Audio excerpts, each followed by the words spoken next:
Hello everyone, this is just a dad. Today I'm going to give you 3 reasons why I love this Ring Pan Tilt indoor camera. Reason number 1 is it pans and tilts.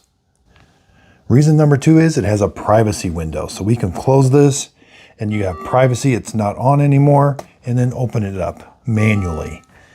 The third reason is it's got a 10-foot long cord. Now we do have to plug this into a wall outlet, but the cord is USB-C and it's 10 feet long.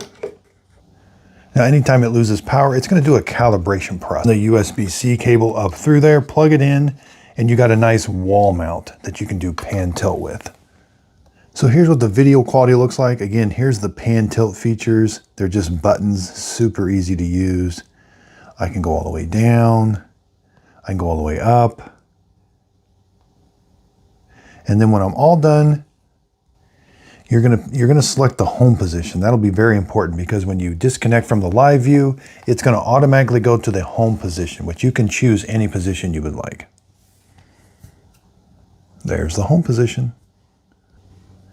Pan tilt feature is awesome. I love the privacy window and the 10-foot USB-C cord. It's got 1080p HD video.